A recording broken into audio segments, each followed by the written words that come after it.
गावी जाताना म्हटलं जाता जाता यमाई देवीचं दर्शन घेऊन जाऊ. मग सहजच गाडी वळवली आणि निघालो औंधला. तर औंध हे गाव साताऱ्यापासून 40 किलोमीटरवर आहे. साताऱ्यापासून वाया रहमतपूर इथे पोचता येते. एकदा का तुम्ही देवीच्या पायथ्याला पोचलात तर तुम्ही ट्रेक करतसुद्धा जाऊ शकता किंवा तुम्हाला जर चालायचं नसेल तर तुम्ही डोंगरापर्यंतसुद्धा गाडीने जाऊ शकता. तर मग जे चालू शकत नाहीत त्यांच्यासाठी हा ऑप्शन बेस्ट आहे. तर हे मंदिर खूप प्राचीन आहे. पूर्ण इतिहास या व्हिडिओमध्ये कवर करता नाही आला, पण माहिती मिळाली तर नक्की शेअर करेन.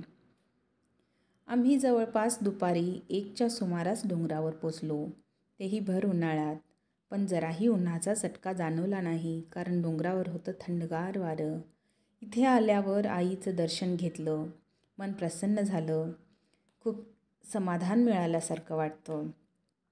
रोजच्या धाकाधाकीच्या जीवनातून थोडासा वेळ काढून अशी विश्रांती घेतली पाहिजे.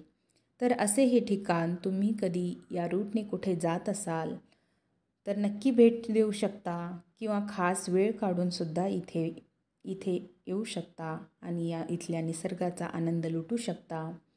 आम्ही गेलो होतो ऐन उन्हाळ्यात आणि पावसाळ्यात तर काय दिसत असेल इथला नजारा. आहा.